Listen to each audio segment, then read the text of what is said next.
नमस्कार, राष्ट्रमेव जयते देख रहे हैं आप। आपके साथ मैं हूं रंजना सिंह राठौर। राष्ट्रमेव जयते में बात आज की सबसे बड़ी खबर की। संसद की सुरक्षा में आज बड़ी चूक हो गई। 2 लोग लोकसभा में घुस गए और लोकसभा की कार्यवाही के दौरान दर्शक दीर्घा से कूद गए। संसद में कैसे ये सब कुछ हुआ, सुरक्षा में इतनी बड़ी सेंध कैसे लग गई, कैसे ये बड़ी घटना हुई, सांसदों में अफरा तफरी इसके बाद मच गई, संसद के अंदर कैसे हुआ ये सब कुछ, पूरा घटनाक्रम सुनिए सांसदों की जुबानी।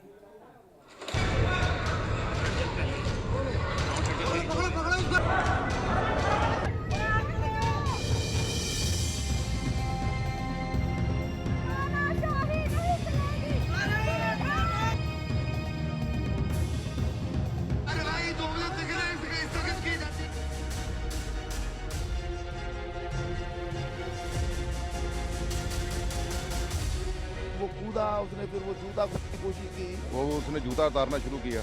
जूते में कुछ चीज थी, हाथ में कुछ थी, उसे भारी भड़कम मतलब गैस निकलते थे। एक जो येलो कलर की गैस थी, दूसरे वाले जो पीछे था उसने भी गैस छोड़ी है। जूते में तो कोई छोटा बम भी ला सकता था। संसद में उस वक्त दहशत फैल गई जब 2 लोग लोकसभा की कार्यवाही के दौरान दर्शक दीर्घा में कूद गए।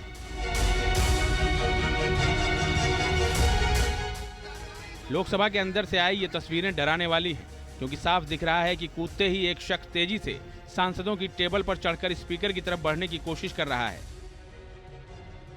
पहले तो सांसदों को कुछ समझ ही नहीं आया कि हुआ क्या, लेकिन जैसे ही उसने आगे बढ़ने की कोशिश की, सदन में मौजूद सांसदों ने उसे घेर लिया। लेकिन तभी दूसरा शख्स भी दर्शक दीर्घा में कूद गया। वो कूदा, उसने फिर वो जूता खोलने की कोशिश की, उसमें तो कुछ निकाला। एक ने वो पिट करके वो धुआं निकल रहा था उसमें से। इन द मीन टाइम जो हमारे सुरक्षा कर्मी हैं, उन्होंने तत्परता के साथ दोनों को काबू में कर लिया।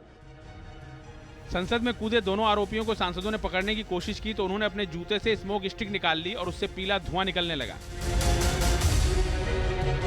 आरोपियों को सबसे पहले दबोचने वाले सांसदों में थे मलूक नागर और गुरजीत सिंह, जिन्होंने एक आरोपी के हाथ से स्मोक स्टिक छीन ली।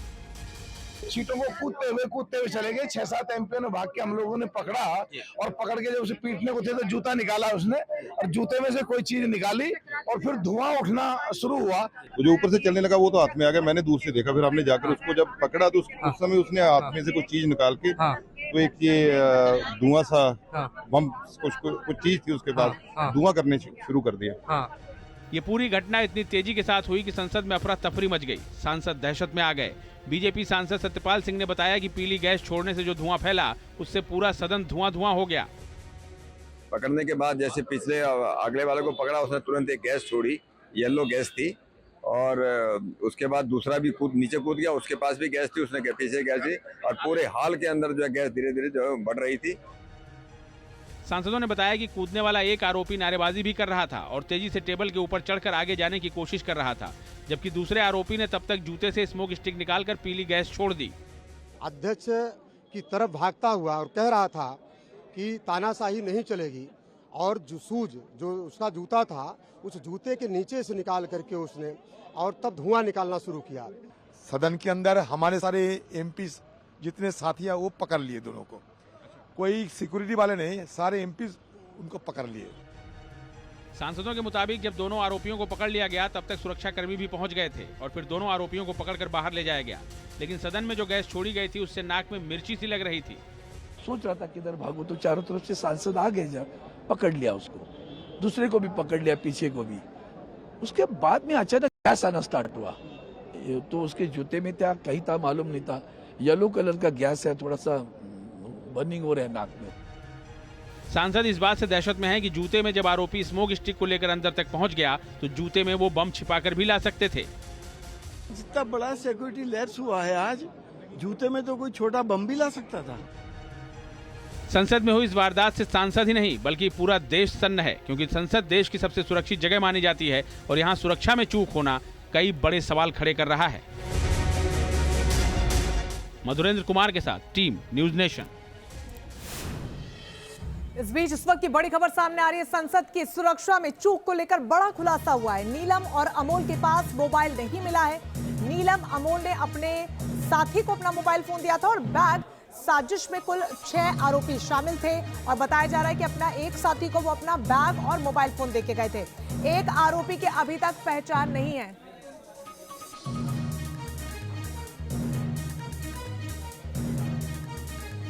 सांसद हनुमान बेनीवाल साहब हमारे साथ जुड़ गए सर न्यूज नेशन पर। बहुत स्वागत है आपका। जिस तरीके से ये पूरी घटना आज घटित हुई है, 13 दिसंबर की तारीख को यहाँ पर सेलेक्ट किया गया, इसलिए नहीं कि किसी प्रकार के जान माल का नुकसान करना था, शायद एक मैसेजिंग वो देने की यहां से कोशिश की गई।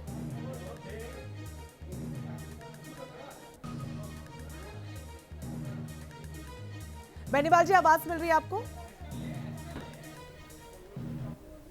जी देखिए, सवाल यही है कि 13 तारीख जी आवाज आ रही है जी 13 तारीख को यहाँ पर सेलेक्ट किया गया। वजह कहीं हो सकती है, लेकिन जो तस्वीर अभी तक सामने आई उससे तो ये समझ में आ रहा है कि जान माल का नुकसान पहुंचाना मकसद नहीं था, मकसद था मैसेजिंग का। देखिए, शून्यकाल के अंदर ये हमला हुआ था और शून्यकाल में हमला हुआ, मेरा बोलने का नंबर था जी। और जब मैं राजेंद्र अग्रवाल जी सीट पे थे, जब मैं बोलने के लिए उठ रहा था उस समय मुर्मू बोल रहे थे बीजेपी के। हाँ। वो पीछे की ओर देख रहे थे और मैं आगे की ओर सेकंड रो में खड़ा था। तो मैंने देखा कि पीछे से दम से आवाज आई, कोई गिरा।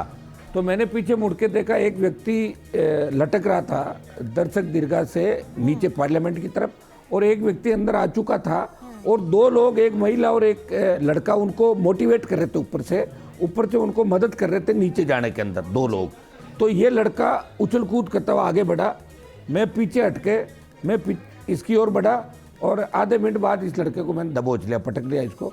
इसके बाद काफ़ी सांसद आगे थे और फिर उसने अपने जूते से निकाल के जो स्प्रे, वो धुएं का जो ये बम था उसने छोड़ा, और जो दूसरा इसका साथी था वो पीछे से स्प्रे कर रहा था, गैस छोड़ रहा था। बहुत बड़ी अफरा तफरी मच गई। महिला सांसद थी हमारे पास, डर गई, कई बुजुर्ग सांसद थे वो भी डर गए। ये दिल दहलाने वाली घटना थी। कोई सोच भी नहीं सकता कि पार्लियामेंट के अंदर, हाई सिक्योरिटी पार्लियामेंट के अंदर, इस तरह कोई व्यक्ति घुस के और देश को चुनौती दे, चैलेंज करे। और आज ही के दिन 22 साल पहले इस पार्लियामेंट में अटैक हुआ, जिसमें हमने कई जवानों को, हमारी एक बहन को, कई साथी जवानों को खो दिया था। उन्होंने जान बचाई, जान पे खेल के दुश्मनों से इस हिंदुस्तान के सम्मान की रक्षा करी। और आज ही के दिन इन्होंने ये संदेश दिया और ये कह रहे थे कि हम प्रोटेस्ट कर रहे हैं। कौन सा प्रोटेस्ट था इनका? अगर ये चाहते तो कोई जहरीली गैस ले आते, चाकू छुरा ले आते, किसी का मर्डर भी कर सकते थे, लोगों को अंधा कर सकते थे, मार सकते थे।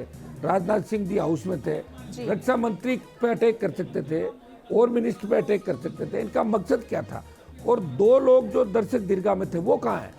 बार बार ये बयान आ रहा कि 2 को तो पकड़ लिया, 2 बार थे। 2 बार नहीं थे, 2 दर्शक दीर्घा में थे, 4, 2 बार थे, 6 और कौन थे? ये करीब 10-12 लोगों का गिरोह है सारा। 2 अंदर से निकल गए।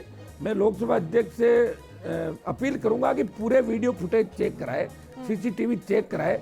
वो निकलते हुए, इनके साथ ही निकलते हुए दिखेंगे। 2 व्यक्ति और है जिनमें एक लेडीज थी अंदर।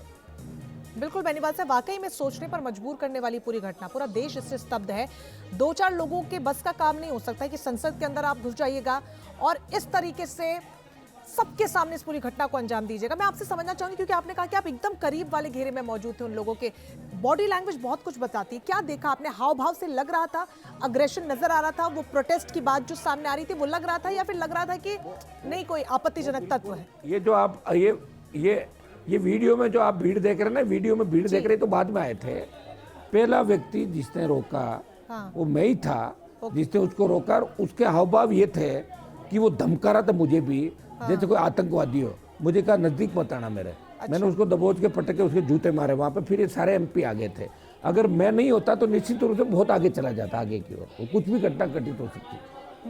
बेनीवाल साहब, साथ ही आपसे भी जानना चाहूंगे, आप कह रहे थे कि वो डरावा नहीं था, पूरे एग्रेशन के साथ वो आगे बढ़ रहा था। क्या कुछ बोल भी रहा था उस वक्त? वो कोई नारेबाजी अंदर संसद के अंदर कुछ कह रहा था कि किस वो वजह कह से रहा था protest हम सिर्फ प्रोटेस्ट कर रहे हैं। वो कह रहा था मुझे मारो मत, मुझे मत मारो, प्रोटेस्ट कर रहे हैं। उसको लगा भाई जान से मार देंगे, उसको ऐसा लगा। मार कौन रहा था? वो तो थोड़ा सा इसको सब हाथों की सफाई कर रहे थे, लेकिन उसको ऐसा लगा मार देंगे। बोले प्रोटेस्ट कर रहा हूँ, मैं प्रोटेस्ट कर रहा हूँ। और उसको 2 लोग मोटिवेट कर रहे थे गैलरी के अंदर से, एक महिला और एक आदमी। वो कहाँ है? वो कहाँ चले गए? बिल्कुल उनके बारे में तो कोई बात ही नहीं आ रही है। जांच उसी को लेकर बेनीवाल लोकसभा अध्यक्ष को बयान देना चाहिए जी। लोकसभा अध्यक्ष जी कह रहे हैं कुछ हुआ ही नहीं। लोकसभा अध्यक्ष को कहना चाहिए कि 2 लोग और थे, सब कर रहे हैं। आइंदा से किसी का पास नहीं बनेगा बिना जानकारी के। लोकसभा सचिवालय भी पास नहीं बनाएगा बिना जानकारी के, चाहे जिसके पास बना रहे हो, चाहे जो आ रहा है जा रहा है, भेड़ बकरियों की तरह घुसा रहे हो लोकसभा के अंदर। ऐसे ही होगा और क्या होगा बताओ मुझे। बिल्कुल, कई बड़े सवाल खड़े करती है घटना। बहुत शुक्रिया बेनीवाल साहब हमारे साथ जुड़ने के लिए और आंखों दिखी बयां करने के लिए, क्योंकि बहुत ज्यादा जरूरी है समझना कि संसद के अंदर घुसकर कैसे कोई इस पूरी घटना को अंजाम